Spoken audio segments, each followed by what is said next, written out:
Alhamdulillahirabbil alamin. Allahumma shalli wa sallim wa barik ala nabiyyina Muhammad wa ala alihi wa ashabihi ajma'in.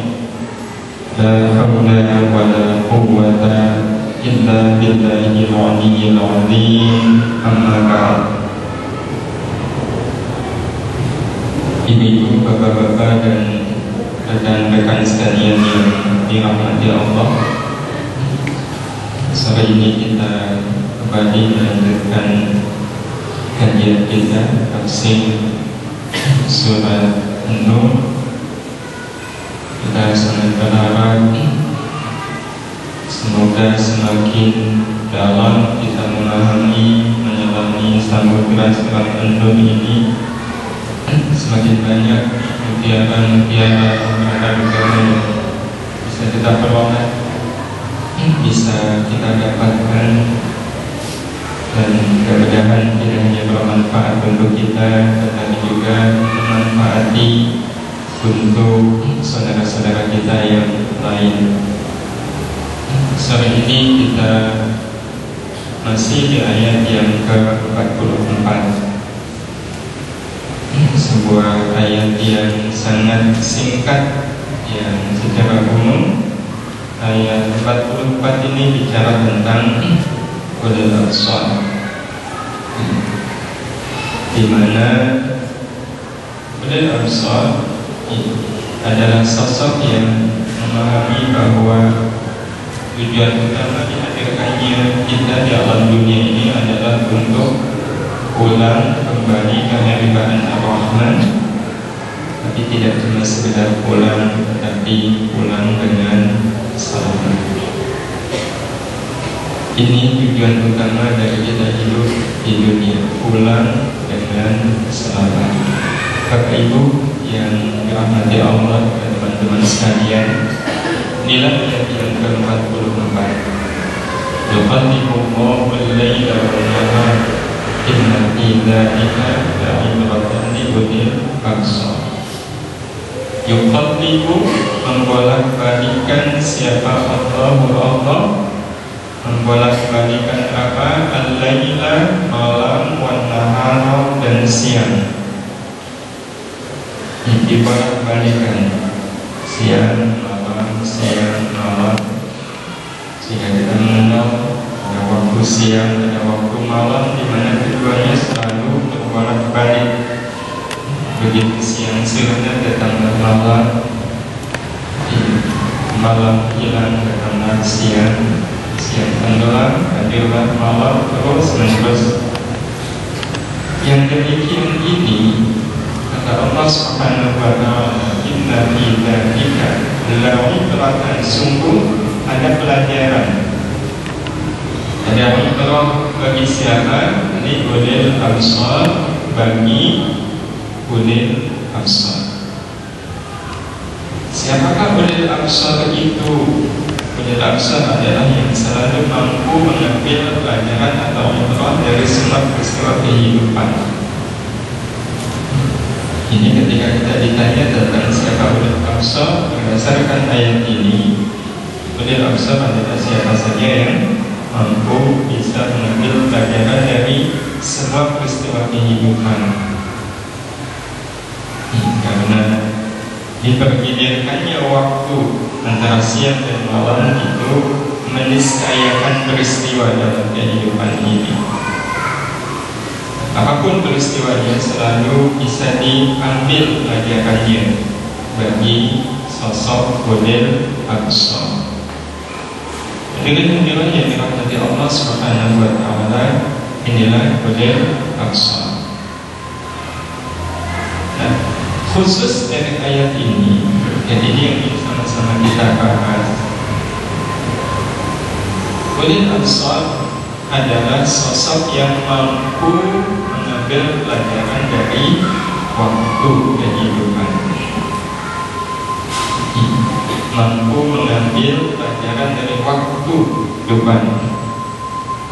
Waktu ada siang ada malam, dan disebutkan oleh Allah di ayat yang ke-44 ini. bagaimana seorang ulil absar mengambil pelajaran dari waktu. Mari kita lihat terlebih dahulu bahwa ternyata waktu itu adalah amanah. Wal asri, itu sudah menunjukkan bahwa waktu adalah amanah dari Allah Subhanahu wa Ta'ala kepada kita. Karena dia amanah, maka kita punya setidaknya 3 kewajiban bersama waktu. Semua kita pasti akan tumbuh bersama waktu. Semua kita pasti akan tumbuh bersama waktu. Sehingga kalau yang lahirnya tahun 80, ketika ditanya berapa umurnya, maka dia akan jawab berapa? 30. Ada yang korupsi soal umur, ada juga sih, tetapi akan cepat ketahuan. Akan cepat ketahuan. Karena itu betul kita akan tumbuh bersama waktu. Tetapi apakah kita tumbuh bersama waktu itu hanya fisik kita saja? Tentu tidak. Maka bicara tentang 3 kewajiban bersama waktu, ini kewajiban yang sifatnya perilaku. Ada 3 kewajiban yang harus kita lakukan sepanjang waktu kita, di mana 3 kewajiban ini tidak pernah berhenti sepanjang kita masih memiliki waktu, persisnya memiliki umur, berarti masih hidup. 3 kewajiban itu yang pertama adalah mencari. Ini yang pertama, mencari. Nah, setelah mencari, kemudian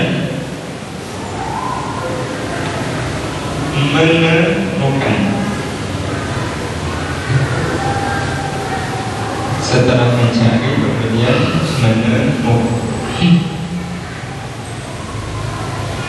Bukankah kalau orang mencari pasti dia menemukan? Belum tentu. Jadi mencari sampai menemukan, dan kalau sudah menemukan, maka yang ketiga adalah mempertemukan. Ini 3 kewajiban yang selalu berjalan bersama waktu. Kita tidak pernah bisa menawar, saya istirahat dulu dari 3 kewajiban ini. Saya sudah capek mencari. Tidak. Kalau belum menemukan, ya harus terus mencari. Dan kalau sudah menemukan, ya harus terus mempertemukan. Nah, terus yang dicari apa, yang ditemukan apa, dan yang dipertemukan apa? Yang kita cari ada 3. 3 itu yang pertama adalah mencari baik, kemudian kedua mencari benar, dan yang ketiga adalah mencari mulia.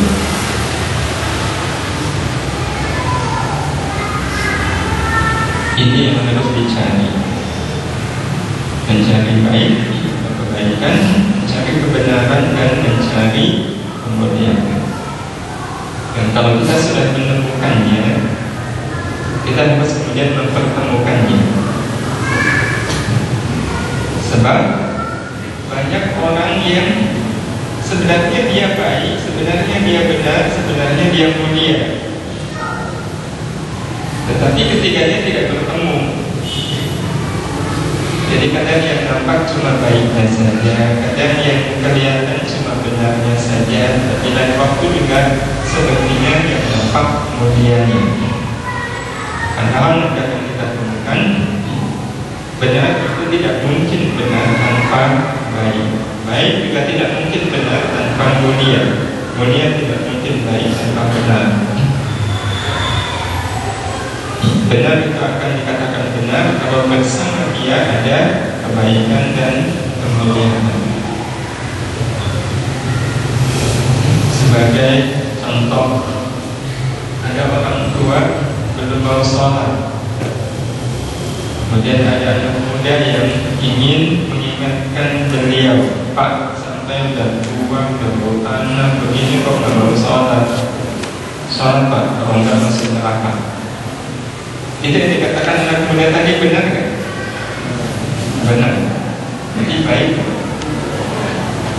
Kemudian, maka kira-kira orang tua tadi bisa menerima. Betapapun benar, dan orang tua ini juga tahu, iya saya tahu kalau nggak masuk neraka, ya. Kalau nggak sholat ya akan masuk neraka. Tapi kalau caranya seperti itu berarti dia mensembunyikan kebenaran dari kebaikan dan kemuliaan. Bisa jadi orang tua itu malah menentang. Emangnya kamu punya neraka? Mana neraka kamu? Atau bisa jadi dibalik. Jadi ini sebuah bukti bahwa baik, benar, dan mulia itu harus dipertemukan. Kita hanya bisa mempertemukannya kalau kita menemukannya. Sebab ada orang yang hidup yang baru bisa menemukan yang baik, belum bisa menemukan yang benar. Yang pasti dia hanya bisa melakukan dua kewajiban, padahal tiga kewajiban ini satu paket. Inilah tugas hidup yang harus berjalan seiring dengan waktu. Karena seiring dengan waktu berarti dimanapun kita berada, kita punya tugas ini. Kemana ibu ke pasar, cari apa? Bukan, kalau cuma cari sayur, suruh aja pembantu. Pastikan bahwa tujuan paling utama ke pasar itu adalah cari baik, benar, dan mulia. Cari sayurnya nomor berikutnya. Sehingga kalau kemudian sampai di pasar kok nggak ketemu itu sayuran, merasa rugi. Tidak. Dan saya mendapatkan di sana ada baik, ada benar, ada mulia. Bukannya kalau kita ingin mencari dan menemukan baik, benar, mulia itu di tempat-tempat yang baik. Tidak. Tidak. Justru nanti akan kita temukan bahwa kebaikan, kebenaran, dan kemuliaan itu sering kita temukan di tempat-tempat yang orang menganggapnya itu sebagai bukan tempat yang baik.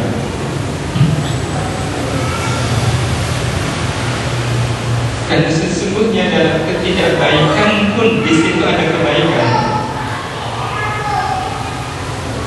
Dalam ketidakbaikan di situ ada kebaikan.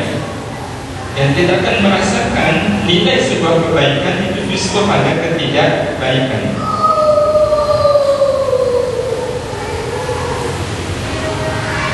Contoh, pacaran itu baik atau tidak baik? Kita akan langsung mengatakan tidak baik. Nah, dalam ketidakbaikan pacaran itu ada nggak kebaikannya?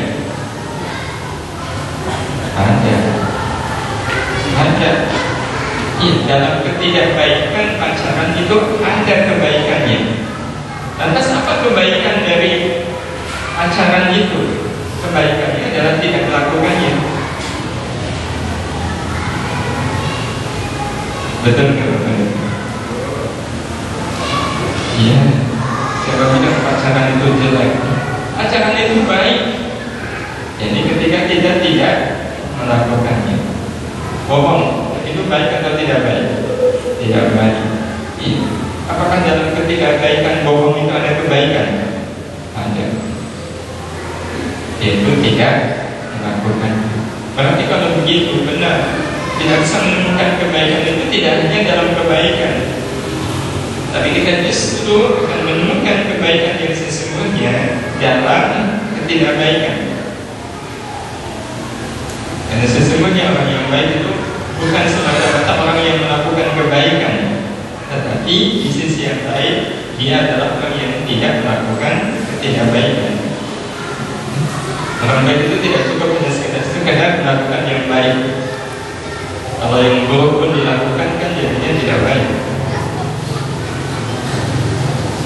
Bu dan teman-teman sekalian yang dirahmati Allah Subhanahu wa Ta'ala, bicara tentang baik, benar, dan mulia, maka inilah yang nanti terjadi kalau seandainya sepanjang waktu kita tidak pernah gagal menemukan baik, benar, dan mulia, maka waktu kita akan melewat lewat sia-sia.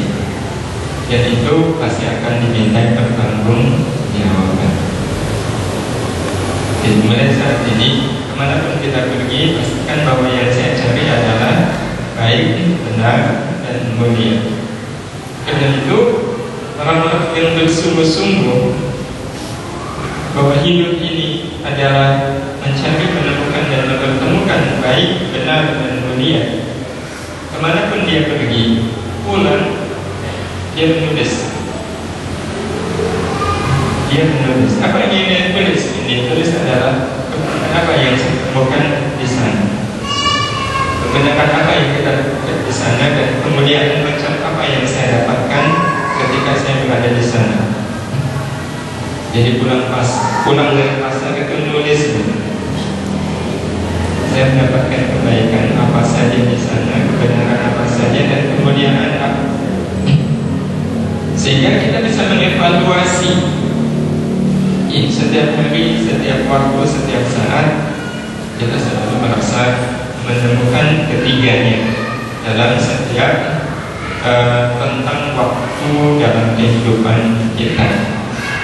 Nah, yang perlu dan ini ingin kita bahas bersama, beda antara baik, benar, dan mulia itu di mana? Apa batasannya? Karena dan ini yang tidak boleh terjadi meskipun banyak terjadi. Dia berasa mencari kebaikan, dan kebaikan itu ada di hadapan dia, tetapi dia tidak merasa menemukan kebaikan itu. Dan itu banyak terjadi. Banyak terjadi. Dia ingin mencari kebenaran. Kebenaran itu sudah ada di depan mata dia, tapi dia merasa tidak menemukan kebenaran itu. Demikian saja dengan kemuliaan. Itu yang tidak boleh terjadi. Karena sungguh menjadi hal yang tidak diharapkan. Kalau orang bingung seperti mencari sesuatu, ketika ditanya, Mas, ini Mas ya, bukan Mbak. Mas, kemudian nyari apa? Nyari kacamata. Itu yang dipegang apa? Astagfirullah. Padahal dari tadi saya jalan bolak-balik dari depan ke belakang nyari benda yang saya pegang. Kalau peristiwa itu terjadi sekali dua kali sih mungkin orang maklum, tapi kalau berkali-kali, ini orang masih muda tapi sudah pikun. Banyak orang yang pikun lebih awal. Kalau yang dicari adalah baik, benar, dan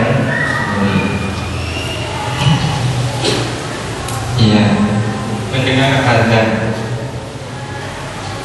Di situ sebenarnya kita menemukan apa? Apa yang kita temukan di balik azan? Baik, benar, atau mulia? Bingung. Kan sudah berulang kali begitu azan. Apa yang saya temukan dari balik azan? Kalau baik apa baiknya? Kalau benar apa benarnya? Dan kalau mulia apa mulianya? Kebaikan itu ada di hadapan kita tadi. Kita merasa belum menemukannya. Dan kalau orang sudah seperti itu, yang menjadi sangat berat untuk bisa menemukan. Karena yang paling mudah adalah mencari di mana yang dicari itu belum ada. Tapi kalau mencari yang sudah ada dan kemudian tidak menemukannya, dan tidak paham. Bapak, Ibu, dan teman-teman sekalian yang dirahmati Allah Subhanahu wa Ta'ala. Karena itulah ini bagian dari kewajiban kita bersama waktu kehidupan adalah sedetik pun tidak pernah dibiarkan kosong dari namanya baik, benar, dan mulia. Itu pada akhirnya setelah proses pencarian kita tidak menemukan dan kemudian mempertemukan, maka insya Allah dalam kehidupan kita sedetik kita tidak akan pernah waktu itu kosong dari baik, benar, dan mulia. Karena kita sudah mencarinya, kita sudah mendapat menemukannya, dan kita sudah mempertemukannya. Nah, kira-kira kita sekarang masihkah kita dalam proses mencari? Kalau masih mencari, terus kapan baiknya? Kapan benarnya dan kapan mulianya? Sesungguhnya memang pekerjaan mencari itu tidak boleh berhenti sampai kita mati. Tetapi di usia kita sekarang harusnya kita sudah minimal telah menemukan dan mempertemukan baik, benar, mulia dalam batas yang minimal. Karena baik itu tumbuh, benar juga tumbuh, mulia juga tumbuh.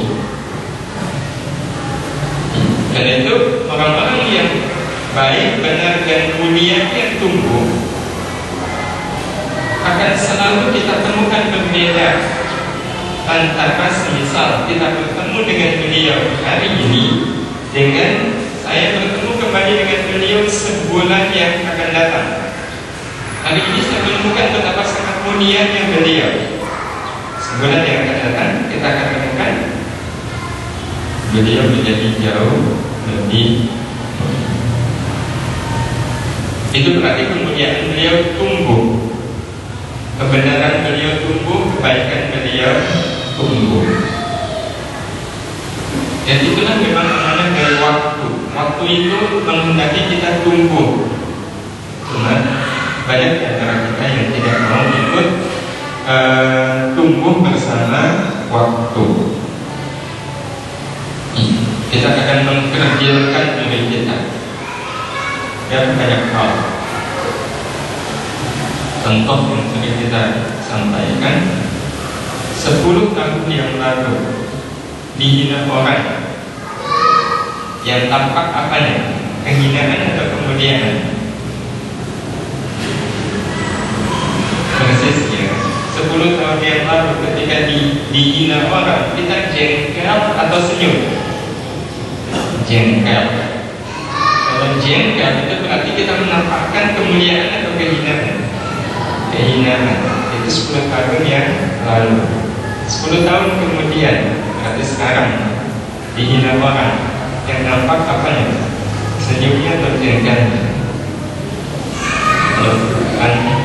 Sekarang dihina tetap jengkel, itu artinya tidak tumbuh bersama waktu. Padahal waktu membawa pesan kepada kita, tumbuhlah. Kalau saya lihat pohon tumbuh bersama waktu. Pohon tumbuh bersama waktu. Alam tumbuh bersama waktu. Maka sesungguhnya kita juga sama, terikat oleh hukum waktu, tumbuh berkembang. Nah, bagaimana caranya agar pada akhirnya kemudian kita tumbuh berkembang sehingga satu detik pun dalam hidup kita tidak pernah kosong dari yang namanya benar, baik, dan mulia. Bapak Ibu dan teman-teman sekalian yang dirahmati Allah Subhanahu wa Ta'ala, sejenak saya ingin bertanya terlebih dahulu kepada kita semua. Saya tidak bermaksud yang ditanya. Apa pertanyaannya? Apa yang kita cari dalam hidup ini? Ini bagian dari kita melihat juga kita apakah selama ini kita tumbuh bersama waktu atau belum mau tumbuh bersama waktu. Salah satu caranya adalah dengan kita bertanya kepada diri kita sendiri, atau memang pertanyaan ini ditujukan kepada kita dan kita harus menjawabnya. Apa yang kita cari dalam hidup ini? dua pilihannya. Jadi ini bukan esai, ini pilihan ganda. Gandanya betul-betul ganda. Selama ini kan kita sering ditipu di ujian pilihan ganda. Ketika dilihat A, B, C, D, E, ini bukan ganda. Apa pilihannya yang kita cari dalam hidup ini? Cari kesenangan atau cari kesusahan? Cari yang mana? Biar jelas rasanya ini bisa kita lihat dengan mengacungkan tangan nih. Tolong acungkan tangan yang saya hidup nyari kesenangan. Acungkan tangan.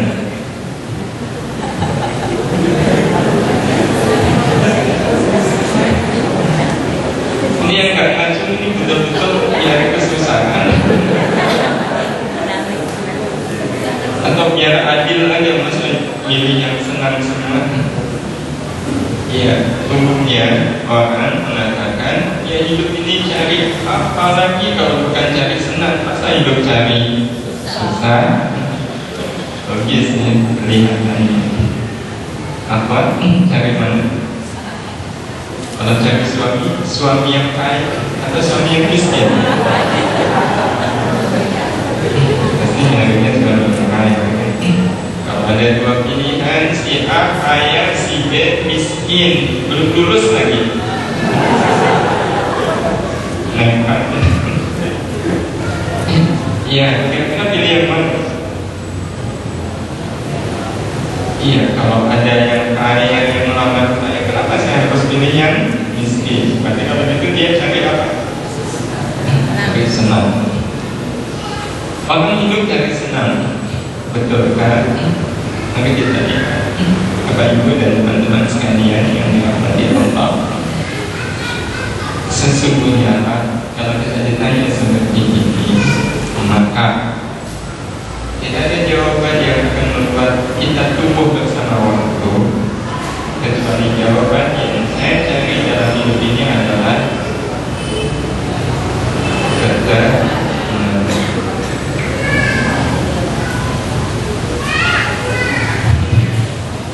berarti yang tadi jawab senang salah, yang jawab susah salah.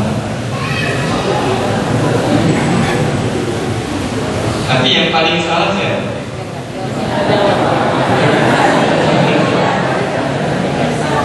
Yang bertanya, berarti saudara menuduh. Mana yang lebih salah? Yang menuduh atau yang dituduh? Yang dituduh kan dapat pahala ya? Yang menuduh ngasih pahala. Jadi alhamdulillah saya dituduh. Bapak Ibu dan teman-teman sekalian yang dirahmati Allah, tidak ada jawaban dari untuk apa kita hidup, apa yang kita cari kan ketenangan. Senang tapi tidak tenang, mau? Nggak mau. Susah, nggak tenang, apalagi. Iya. Terus maunya yang mana? Senang dan tenang. Kalau ada orang maunya senang dan tenang, itu berarti dia mau susah.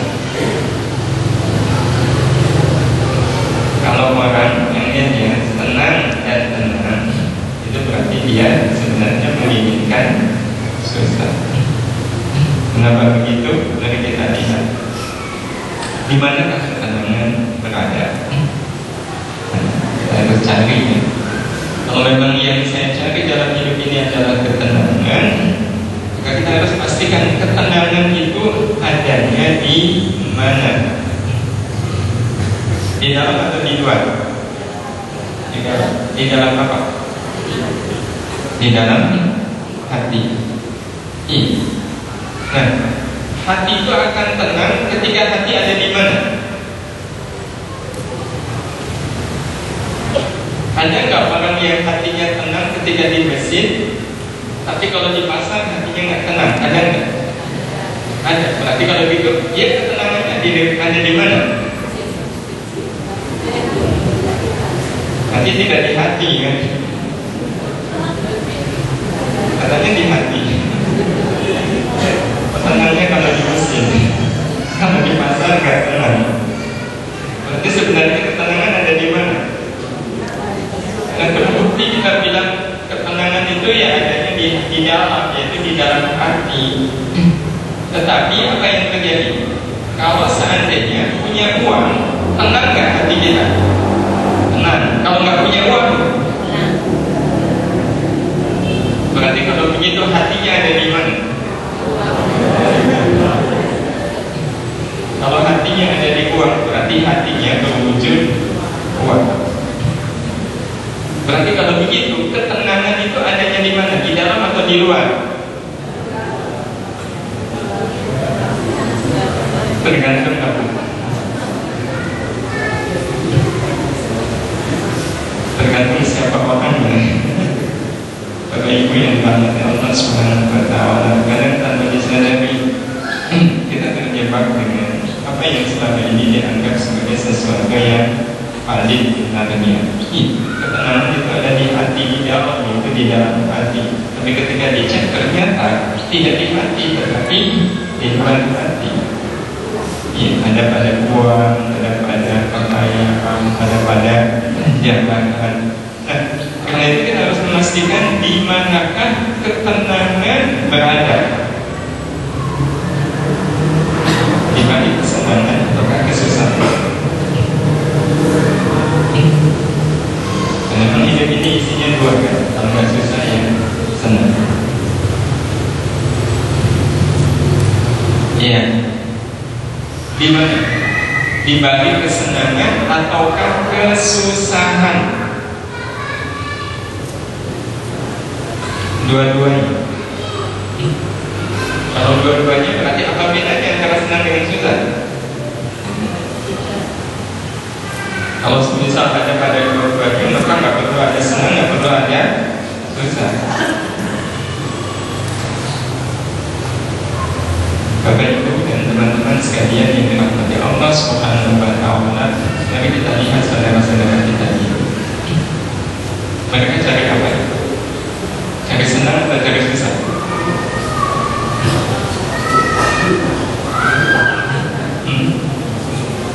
Cari susah ya? Cari susah.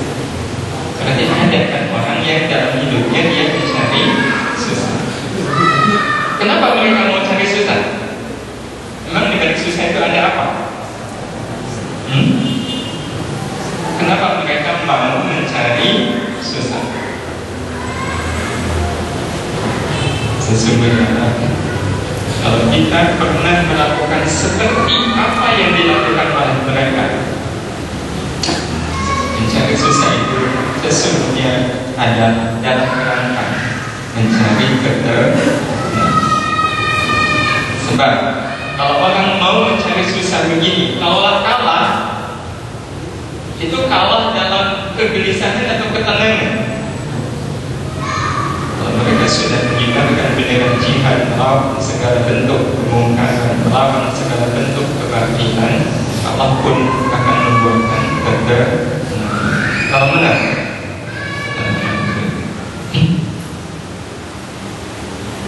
sekarang kita balik.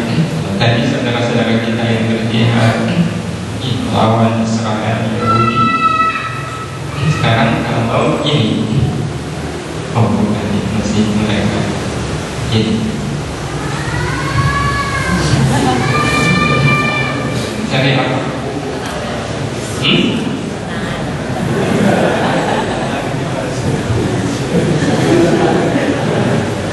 Sebelum tenang, saya mau tanya, orang menikah itu cari senang atau cari susah? Cari senang atau cari susah? Cari senang kan? Kalau dua-duanya nggak usah nikah. Umumnya orang nikah adalah cari senang, jujur ya.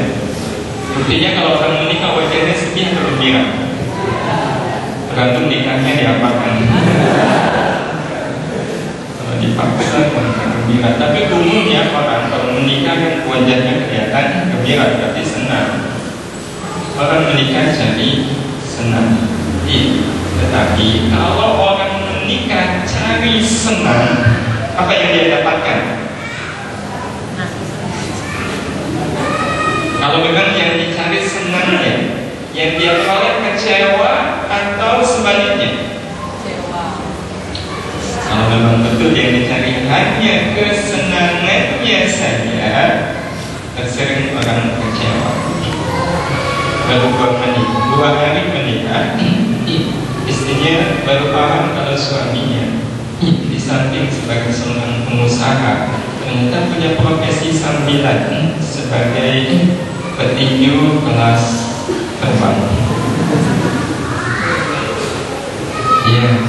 Ya, tahu begini kenapa saya menerima lamaran dia. Padahal ada yang lain yang melamar, kenapa saya tidak milih si A, kenapa saya kok milihnya si B? Itu karena yang dicari adalah senang. Al-Quran mengajarkan kepada kita bahwa ikatan pernikahan itu disebut sebagai apa? Ikatan yang berat. Berarti kalau itu sebenarnya kuat. Radiyallahu itu bisa kuat, bisa berat. Kuat itu berarti nggak boleh lepas. Nggak boleh lepas itu berarti kalau seandainya orang sudah menikah, dia nggak boleh tertarik dengan yang lain. Sudah terikat dengan ikatan radiyallahu. Itu bukan sesuatu yang menyenangkan, itu sesuatu yang menyusahkan. Karena itu bagi yang belum menikah, mantapkan. Saya menikah bukan untuk cari senang, tetapi cari susah.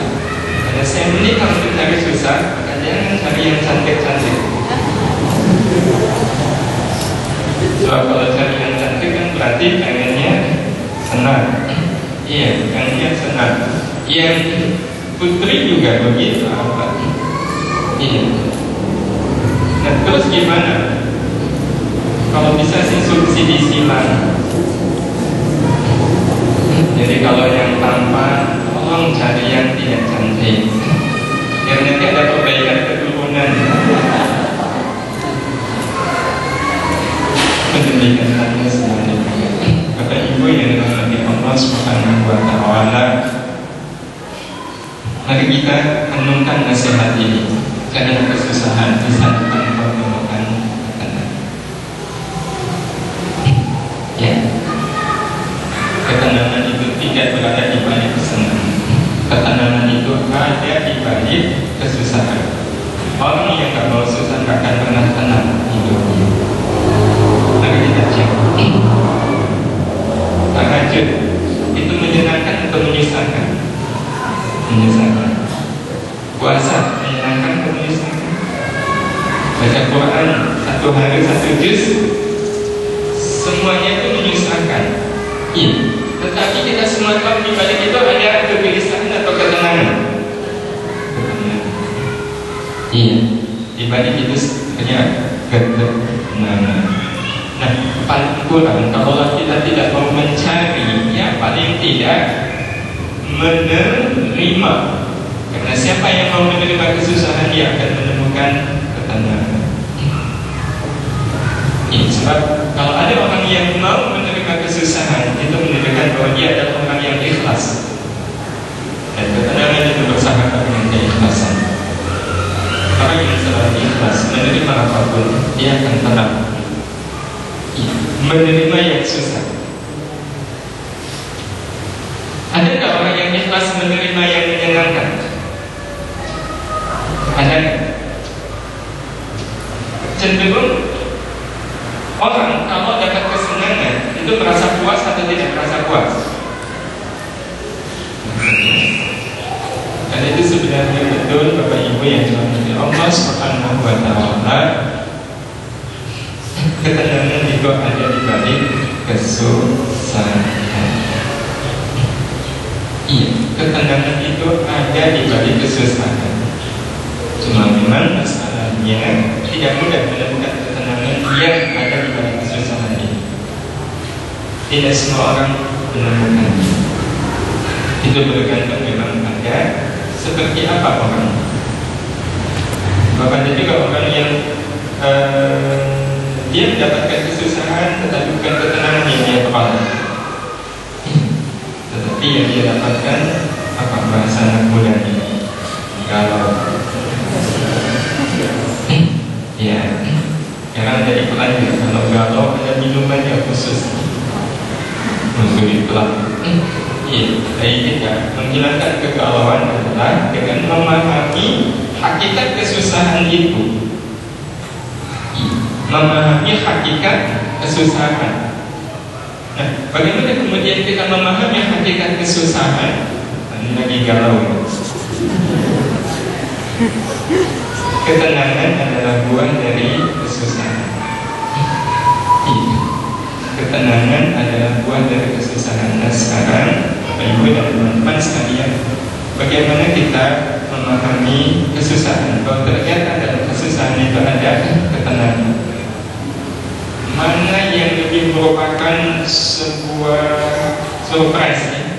Surprise yang luar biasa antara menemukan emas di toko emas atau menemukan emas dalam genangan lumpur. Mana yang itu merupakan rezeki yang luar biasa. Nah, karena itu kalau cari emas syariat dalam kubangan lumpur itu nemunya luar biasa. Daripada nemu emas di toko emas. Kalau orang nemu emas di toko emas, itu umumnya diceritakan atau tidak diceritakan? Tidak diceritakan, diam-diam. Iya, bukan sesuatu yang luar biasa kalau diceritakan. Tapi kalau nemu emas, intan, berlian senilai 100 juta dalam kubangan lumpur, wah itu sudah jadi sesuatu yang luar biasa. Nah itu betul syariat ketenangan dalam lubang-lubang kesusahan. Bagaimana caranya agar kesusahan itu membuahkan ketenangan? Ini yang penting. Bapak Ibu yang dirahmati Allah Subhanahu wa Ta'ala, pertama yang jelas dan pasti adalah mau susah. Jadi cukup itu sebenarnya. Kita akan menemukan ketenangan di balik kesusahan kalau seandainya kita punya prinsip mau susah. Maka kalau dari awal sudah mau susah, disusahkan pun itu akan tenang atau akan gelisah? Tenang. Memang sudah lihat mau susah. Iya, dia akan tetap tenang. Jadi bicara soal ketenangan itu sebenarnya kuncinya adalah sejauh mana kita mau susah. Nah persoalannya, siapa orangnya yang mau susah? Siapa yang mau susah? Itu tergantung sebenarnya bagaimana kita memahami hidup. Iya. Apakah kita mau susah atau tidak mau susah dalam hidup ini? Itu bergantung pada bagaimana kita memahami hidup. Mari kita pahami hidup dengan baik. Sebagian orang memahami hidup itu seperti aliran sungai. Sungguh sungai itu sosok yang unik bagi kita. Kalau kita yang menjadi arsitek misalnya, arsitek membuat sungai, ini jadi pertanyaan, kenapa pakai muter begini? Kenapa tidak langsung ini dijebol aja ke sini? Itu otak manusia. Tetapi siapakah Al-Badi' yang menciptakan sungai yang kita tahu itu pernikahan itu? Dialah Allah Subhanahu wa Ta'ala. Karena itu, mari kita pahami tentang hidup. Hidup berarti mengalir. Dan itu yang paling enak.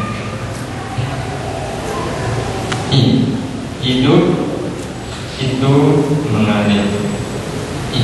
Ada akhlaknya, sudah mau kepala 3, tapi belum. Kemudian dia tanya, di mana bukti, di mana jodohnya? Apa dia bilang, soal jodoh saya mengalir saja. Soal jodoh saya mengalir saja. Di mana kerjaannya? Ya, saya sudah berusaha kesana kemari, udah dapat saya mengalir. Rasanya enak ya kalau hidup itu mengalir. Tetapi tentu saja tidak sekedar asal mengalir. Kita mengalir, ada yang kita ikuti, yaitu lika-liku garis.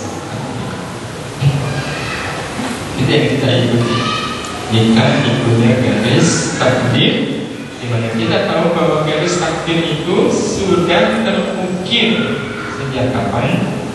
Sejak kita belum lahir. Apa pengertian mengalir, mengikuti lika-liku garis takdir yang terukir sejak kita belum lahir? Apa maknanya? Maknanya adalah kita ridho dengan segala takdir yang sudah terjadi. Itu pengertian mengalir. Ridho dengan semua yang sudah ditentukan oleh Allah Subhanahu wa Ta'ala. Ridho kita inilah yang akan membuat kita sampai kehadiran Allah yang Maha Kuasa. Inilah yang kita pahami tentang hidup. Berarti soal memahami kesusahan itu tidak akan pernah bisa lepas dari kita memahami hakikat takdir. Nanti kita bicara tentang takdir. Manakah yang lebih penting dalam perjalanan hidup menghadapi takdir? Ya, mana yang lebih penting? Sebelum, ketika, atau sesudah? Mana yang lebih penting? Yang memilih sebelum mencengkan tangan?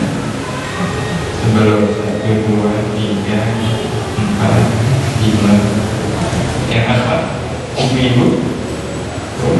Nomor 1 nih, saya menemani. Yang ketiga, 2, 3, 4 ibu. Gak ada yang lebih. Kalau yang sesudah, ini bukan yang tidak langsung pilih yang mana.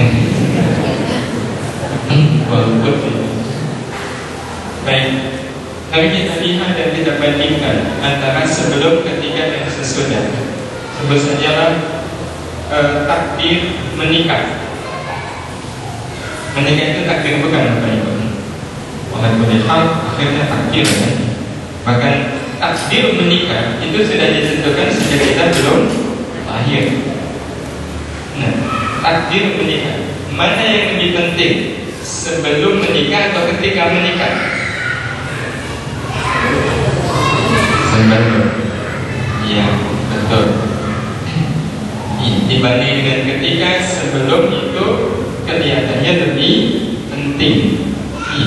Paling tidak kita lihat ketika menikah, dalam peristiwa menikah itu terjadi berapa lama? 5 menit selesai. Iya.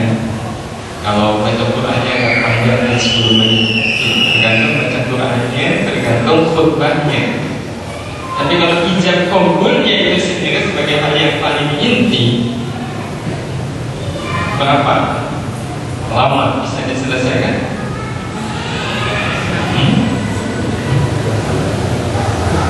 Tergantung kalau kopi diulang ya, bisa lama. Ya lama-lamanya 3 menit. Iya. Itu di menikah. Iya. Takdir menikah terjadi hanya dalam waktu 3 menit. Tetapi yang dilakukan sebelumnya cukupkan 3 menit? Berapa lama? Ada nggak yang kemudian saya belum menikah, kamu belum menikah? Iya. Kamu mau nggak menikah dengan saya? Mau? 3 menit kemudian langsung menikah. Katanya tidak. Ya. Tapi saya betul-betul kagum dengan seorang anak muda yang kuliah di UGM. Bagaimana cara dia mencari jodoh? Luar biasa. Belum ada yang mau mencontoh beliau. Itu dia cara mencari jodoh itu. Jadi datang ada akhwat yang lagi makan di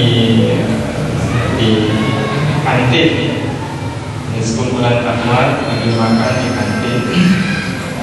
Nah, saya tahu karena salah satu akhwat yang lagi ada di kantin itu adik saya. Tapi adik saya tidak dapat jodohnya.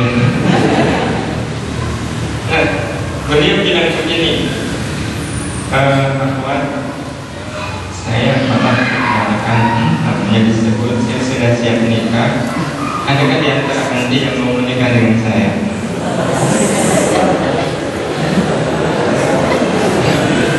Gentle kan? Ya, kalau ada yang ngomong itu bagus sekali. Baik, jadi sebelum itu pada menjadi lebih penting daripada karena itu betul yang terjadi sebelum takdir itu saja lebih penting dibanding dengan ketika datang takdir. Ketika datang takdir itu penting, tetapi peristiwa sebelumnya itu menjadi lebih penting. Karena itu cari susah bukan berarti kemudian hanya mementingkan ketika. Ini yang salah.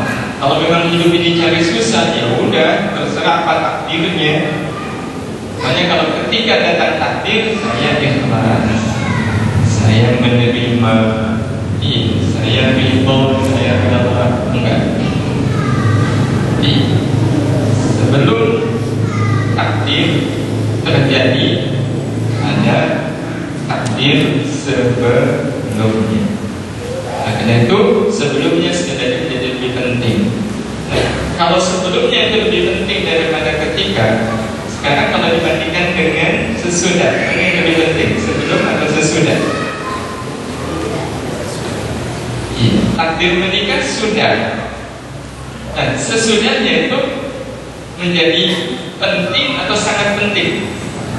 Sangat penting. Bahkan akhirnya lebih penting bila dibanding dengan sebelumnya. Jadi terjadi sesudah takdir menjadi jauh lebih penting dibanding sebelum dan ketika. Karena itulah Bapak Ibu dan teman-teman sekalian yang dirahmati Allah Subhanahu wa taala, kita fokus sebenarnya pada sesudah. Karena takdir sebagus apapun, kalau kemudian tidak dikelola dengan baik, maka takdir sebaik apapun itu menjadi tidak baik. Ada orang yang takdirnya baik, dapat istri hafal Al-Quran, pengetahuan agamanya bagus, itu takdir bagus kan? Bagus sekali. Semua orang mengucapkan selamat kepada luar biasa. Harusnya bukan antum yang dapat dia. Kalau antum bilang begitu, iya saya tahu, baca surat Ar-Rahman aja nggak selesai. Jangankan Ar-Rahman, kuliah saja nggak selesai. Diulang, badbud, lakum dinukum waliyadinnya nggak ketemu. Atau baca surat At-Tin, nyasar ke kok bisa antum dapat dia? Yaitu takdir bagus, takdir baik. Tapi kalau sesudahnya tidak dikelola dengan baik, nah, karena itu Bapak Ibu yang dirahmati Allah Subhanahu wa taala, dalam takdir ini kita mengenal sebelum, ketika, dan sesudah. Nah, disinilah nanti ketemu dengan tugas hidup kita mencari tadi. Bahwa dalam hidup ini kita punya kewajiban untuk mencari, menemukan, dan mempertemukan baik, benar, dan mulia. Di sini sebelum, kalau kita menginginkan setiap takdir yang datang itu menjadi kebaikan, maka sebelum takdir itu datang, kita pastikan bahwa kita sudah menemukan kebaikan. baik sebelum datangnya takdir yang akan menjadikan takdir apapun menjadi kebaikan. Sejelek apapun takdir, kalau yang menerimanya adalah orang baik, takdir jelek itu menjadi kejelekan atau kebaikan? Kebaikan. Karena itu temukan kebaikan sebelum terjadinya takdir. Takdir jelek semisal contoh paling sederhana, sandal hitam. Itu takdir baik atau takdir jelek? Takdir jelek, takdir tidak baik. Tetapi mengenai menimpa orang yang baik, itu jadi kebaikan atau jadi keburukan? Jadi kebaikan. Jadi kebaikan. Tapi kalau seandainya orang belum baik, orang belum baik, betapapun dia mendapatkan takdir baik, belum tentu menjadi kebaikan. Dikasih sendal, ada orang ngasih sandal. Kalau dia bukan orang baik, menerima sandal itu dengan rasa apa? Sandal macam gini dikasihkan saya bisa beli 10 kali, 10 buah. Itu berarti takdir baik menjadi keburukan. Berarti baik itu harus sudah kita miliki sebelum kejadian. Karena itu kalau seandainya ada orang yang mendapatkan kejadian kemudian dia tidak menampakkan kebaikannya, nggak usah dinasehati. Nggak usah dinasehati dengan nasihat yang ada kaitannya dengan peristiwa yang membuat dia jengkel. Percuma. Ada orang dulu karena sandalnya bilang, nggak usah dinasehatin. Sabar aja. Gak bisa. Dia tangan jongkok. Tangan jongkok. Kecuali dia sebenarnya orang baik, tapi kemudian pasti lupa. Itu ada manfaatnya. Oh ini astagfirullah. Bapak betul. Bapak saya mengeluh sudah yang sudah saya ikhlas. Tapi itu kan berarti dasarnya dia sudah baik. Jadi baik itu sebelum sholat itu akan menjadi kebaikan bagi orang yang sebelum sholat sudah jadi orang baik. Tapi kalau sebelum sholat dia belum menjadi orang baik, apa yang terjadi ketika dia sholat? Imamnya bacaannya panjang. Apa yang dia lakukan? Menampakkan kebaikan atau keburukannya? Keburukan.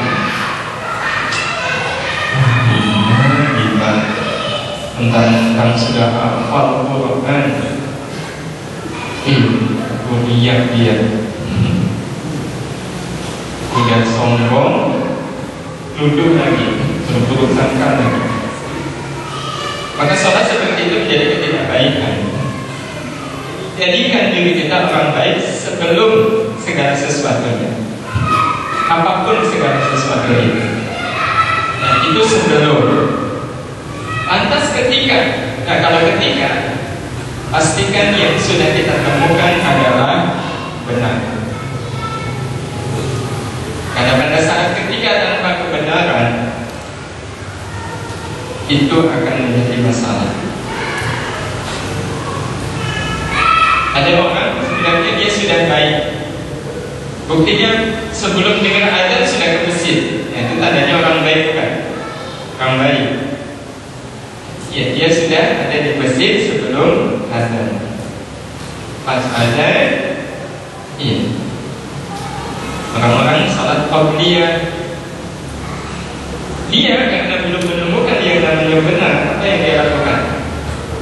Cuma duduk dulu. Saat iqamah sholat, karena dia tidak tahu bagaimana cara sholat yang benar, akhirnya dia sholat hanya sekedar sholat. Jadi itu banyak kita jumpai. Entah bukunya yang belum tepat, sujudnya yang belum tepat, atau mungkin pakaiannya. Sedangkan kita lihat ada